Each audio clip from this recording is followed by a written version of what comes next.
Hello, hello, and thank you so much for joining our webinar today.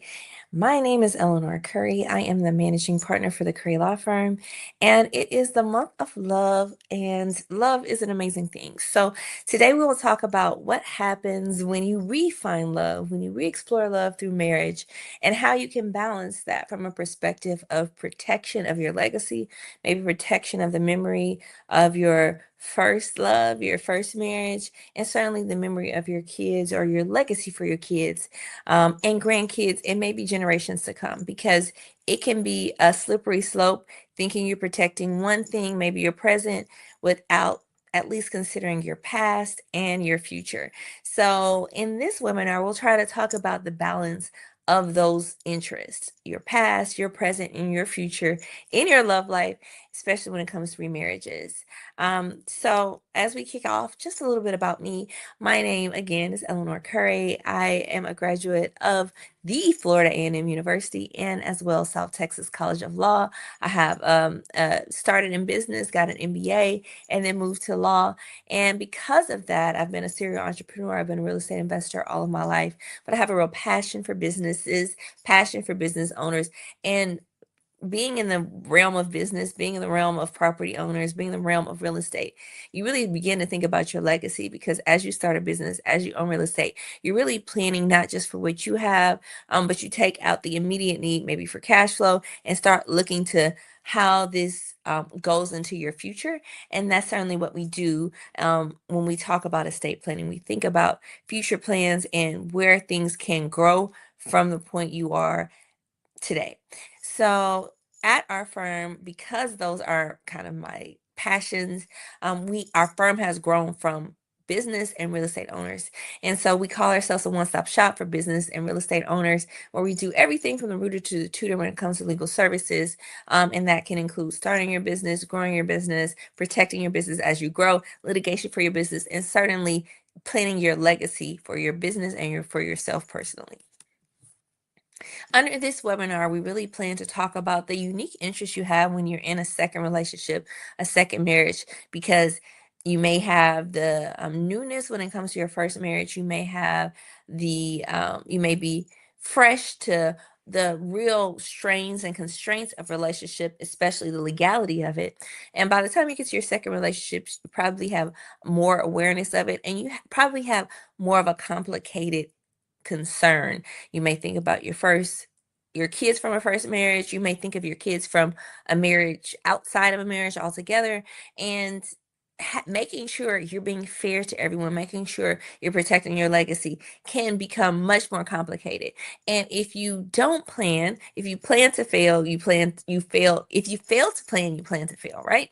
So if you don't have a plan in place, what happens is that the statutory requirements pick up, and that may not align with your interests. That may take things from people who may feel like they have a rightful claim to it. And all of that can complicate not only your life, but certainly their lives when it comes to planning for your legacy. So you want to have practical tools. The best thing you can do is really understand the law, understand what works for you, what doesn't work for you, and just know that what doesn't work for you, that the law sets out, you can probably work around by putting a plan in place yourself. But if you fail to put a plan in place yourself, the statutory requirements will pick up. And in many cases, for many people, those statutory requirements may be unfair. It may disavow your kids from things that you built in a 50-year marriage, and then redirect them to someone you knew for 6 months in a very new marriage. And that's just one example of the ways that things may not be fair from a statutory perspective, but the law is the law, and the only thing that you can do to protect yourself from the law is put your own law in place. And you are empowered. You have the ability to do that through a trust, through a will, but you have to put the plan in place. If not, it will go back to the defaults. So we're going to talk about some practical ways you can plan for that, and also talk about some real examples of what has happened that has worked negatively for people, and give you some insight on how you can avoid it. Now, this matters because second marriages are common. We know that more than half of people who get into their first marriage will exit that marriage, and in which case they're back in the dating scene. They may remarry, they may have additional children in that new marriage, and so things get complicated. They may or may not have children, they may get married early in life or later in life. And all of these things can raise questions of where are things directed, and making sure they are aligned with what you think is fair. A 50-year marriage may determine in your mind more merit than a 1-year marriage. And if you don't put things in place, then the statutory requirements will reign, and that just may not seem fair. So exactly what can happen? Maybe a surviving spouse will inherit more than you intended. Certainly, what happens frequently is that disputes arise between surviving spouses and children from prior relationships because things weren't clear, things weren't put in place, and property titling and the trust language can create conflicts. A great example of this is if you don't change your power of attorney, if you don't change your beneficiaries, maybe your beneficiary from a prior marriage is who ends up getting the proceeds of life insurance policies, of bank accounts, because you haven't taken the extra step to say, where am I now? Where's my future? And how can I realign my plan with my present and my future? So, just as a note, because Texas, if you're watching us from Texas, is a community property state. And as community property, there are some natural assumptions on what's community property, meaning what is owned equally by both spouses, and then what is separate property, meaning what is just owned by you alone. So there are some presumptions of what is owned by you alone, and you have to prove it up. And if you're going to dispute that, there are some natural assumptions the law will make, because why? The law is not intimate to your personal relationships, and it probably wouldn't be fair if it was. So the law is taking an outside looking in view to your relationships. They don't know the details of it all. And if you want them to review it and rule in your favor, a lot of times you have to prove it up. Challenge with that being that can be very difficult, that can be very expensive, and you may not have the evidence because these are matters of love. And in matters of love, often you're not saying, "Oh, I agree to that," and pulling out your book to write a written contract, right? So a lot of these things that happen intimately are verbal, maybe pillow talk. And how would the court know how to interpret those types of agreements or those types of relationships? Truth is, they don't. So they put some general laws in place, they put some general rules of order in place, because as a default, they don't know. And it's not their job to be intimately involved. So if you want something outside of what they put in place, one, understand what they put in place, and two, if you don't agree with it, put your own plan in place. So a great example, community property, without an executed trust, it results in a surviving spouse getting the community property share and an elective share. And the elective share can go to your kids or can go to whomever you desire to appoint those things to, maybe a niece, maybe a charity. But if you don't put a plan in place, then it's going to say, hey, these are the rules, the default rules, if you don't put a plan in place, and this is how we'll retitle things. So that can leave both surviving spouses and children who they may or may not be close with or have a relationship with, fighting over things or trying to clarify if something is community property, if something is separate property. And that, because it is your information, is your life, is not necessarily fair because they're not involved in intimate details. Your children have a certainly different relationship with you than a spouse does, and pitting them against each other when it comes to things that they may feel they're entitled to does a disservice to everyone. As a general rule, trust can be a very easy means to control what happens and have that control outside of the court's purview.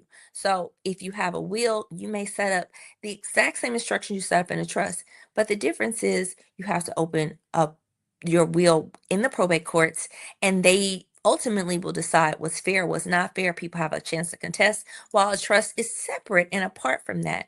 And the plan that you put in place is assumed to be the plan that your trustee, your successor trustee, can carry forward. So just know that at its basic, the trust is meant to take you away from the infighting and to say, hey, your instructions reign supreme over the assets that you actually fund to the trust. So that is the other second and almost most important part. You can set instructions, but if you put nothing in there, if you have no assets in your trust, then it controls nothing. It only controls assets that you actually put into the trust. So as a grantor, as a person funding the trust or providing the assets to go to the trust, you can create it you are the manager, you can be the manager of it, and you can appoint who is the beneficiary of it. So the person in control after you doesn't necessarily have to be the person who's going to get the assets. A great example, if you have minor children, you don't have to give them things outright because they're minors, because they may not be responsible, and that may be minor children. And if you're like me who have adult children, that may be older children as well. But you don't have to say, hey, you could say, I want you to have $1 million, but my cousin Lisa's going to manage it, or my my fund manager is going to manage it. You don't have to, just because you want them to have money, to allow them to have management control and decision control. So there are lots of types of trust. The most common is a revocable trust, and it's very flexible. It allows you, if you're the person creating the trust, to protect the assets and direct the assets that you put in the trust, but it doesn't give you the highest level of protection against creditor claims, and it gives back to you, right? You can decide if you are creating a revocable trust that you want to be actually the beneficiary of it. That's much different than an irrevocable trust where you are designating in your lifetime that it's going to a particular person, perhaps for a particular reason, or just saying it's a complete giving and I've left instructions, or leaving those instructions up to the new trustee to designate how those distributions can happen. Is it all upfront? Is it because they present some certain need? Is it in ages? Is it at stages? Hey, you've completed medical school, you get more money. You turn 40, you get more money. All of those are choices you have the ability to make. So commonly, when we think about the challenges in second marriages, we have some frequent concerns. One, competing interests. Everyone wants security, and everyone has an idea, a picture in their mind. Perhaps you, as a grantor, the person who's worked their whole life to accumulate these things, and then you have kids or you have a spouse who also have expectations, and expectations are can be a dangerous things. My mom always said, assumptions makes an ass out of me and you, right? And so assuming, having this expectation that my dad will leave me the house, my dad will leave me his bank account, I'll have money to pay for the funeral, I have money to close out the final expenses. Those expectations, those assumptions can be very, very dangerous because they may not align with your intentions or the plan you have in place.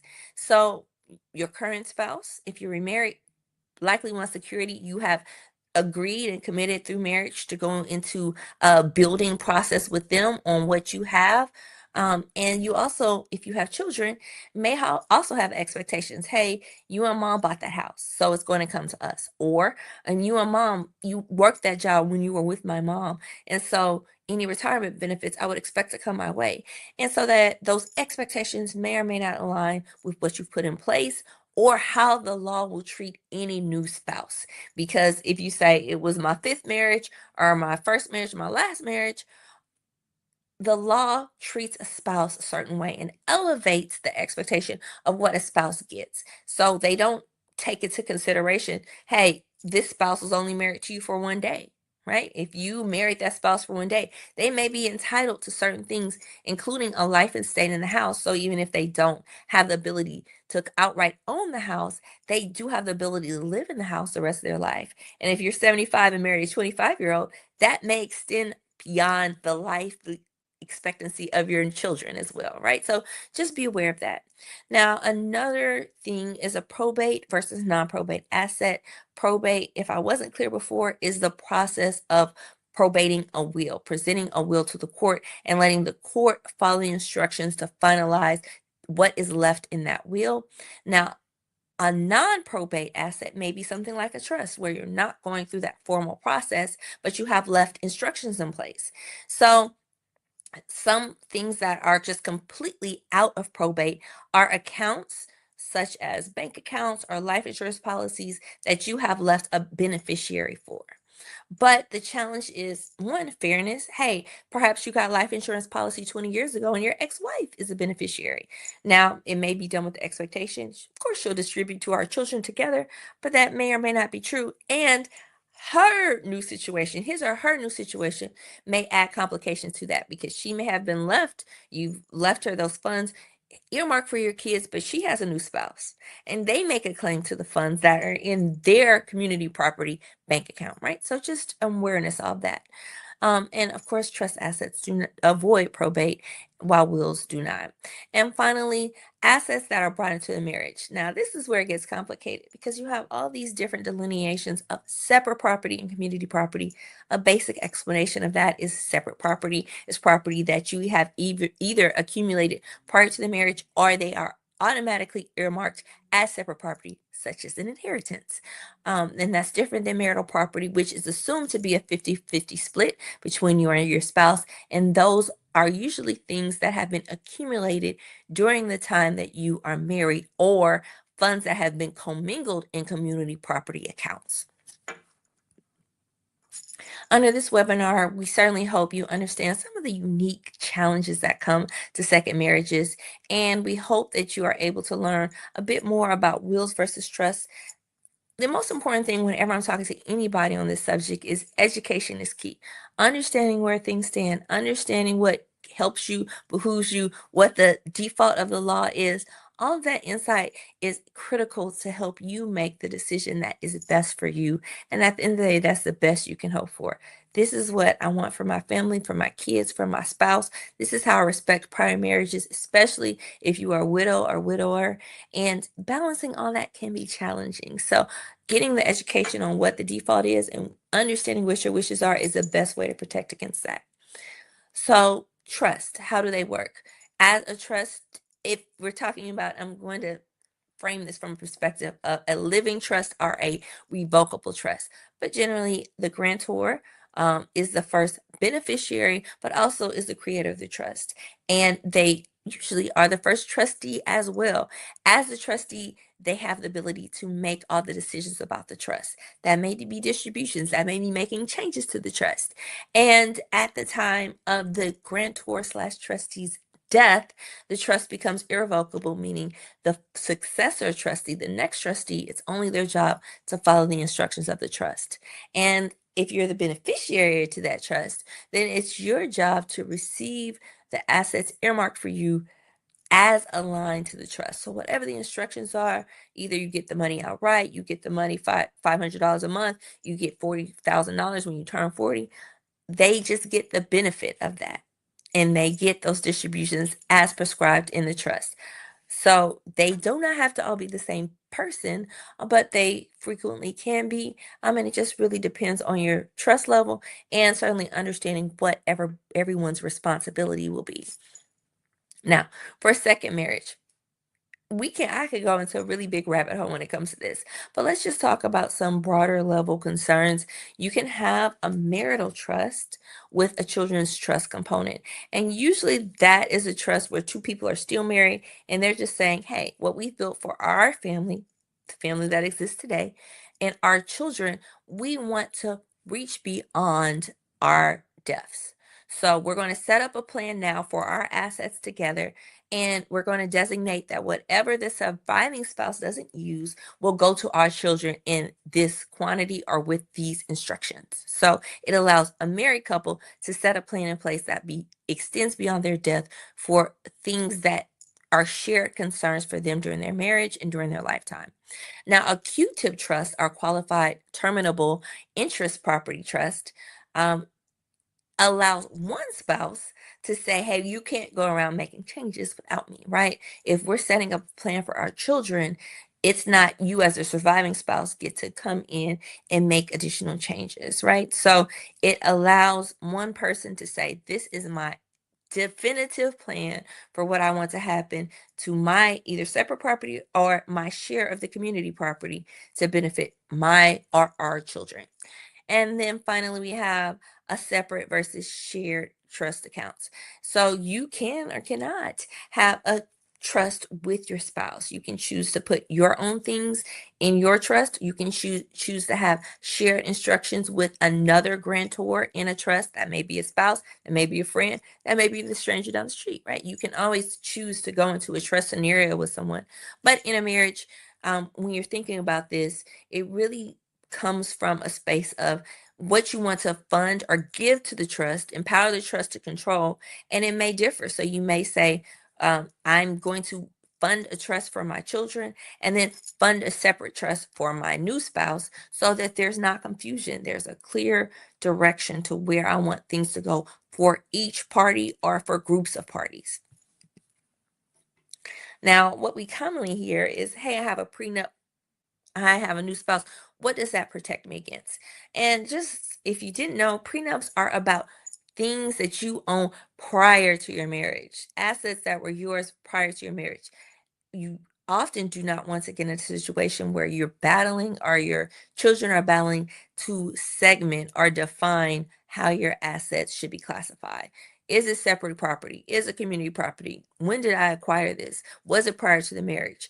Did it go do funds, let's say for a house, from community property account go to pay off this mortgage? All of that gets very confusing, and in court, confusion means money. I don't like to be the one to clarify that, but when things are unclear and someone challenges it, it usually costs time, it costs money. So in a prenup, you can choose to elect or designate things. Hey, I understand your portion of this business is not mine because I wasn't here to create it. I didn't help you grow it. And I'm acknowledging that it is separate property and potentially that is now and throughout the course of the marriage. Postnups, prenups, postnups, they all deal with the date of marriage. And after you get married, you don't have to be stuck to a prenup, or if you didn't sign a prenup, you don't have to continue with that uncertainty. You can sign a postnup. It's executed after marriage, and it's helpful when you did not have a prenuptial agreement, but you start to see how some problems could arise. Maybe you have a parent or a spouse that died. Maybe you have an inheritance, or you win the lotto, and you say, what's going to happen to these funds? I want to make sure there's a clear agreement on how we're going to treat things if something happens to me, or if this does not go as planned. And life is life, so that can frequently happen. So here's a real world example. John and Jane get married. John remarries Jane from a previous marriage in which he had 2 kids, and he dies without a will. So now, not only does Jane get 50% of the community property, which would be considered her share by default, and that share split with the kids, there's additional complications that arise in real property and determining what is his separate property, what did he own prior to the marriage, because his kids have a greater right to what was owned than what is assumed in the community property share. So if you, prior to getting married, owned a house that's now worth $1 million, if it's considered community property, your wife, your new wife, would get $500,000.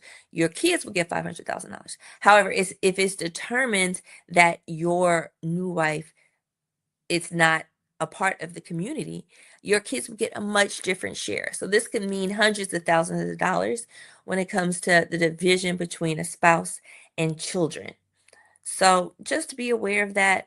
And there are also some rights to, even if she doesn't have a right to own it, she may have a right to occupy it, which could change from the kid's perspective, how much the home is worth, how much your inheritance to them is worth, and really understanding who has a right to be where and why and how. So some common mistakes you can avoid. Have a plan in place. No plan means problems in almost every case, right? Because you have the statutory defaults that will kick in, and you just may have interests that differ from the statutory defaults.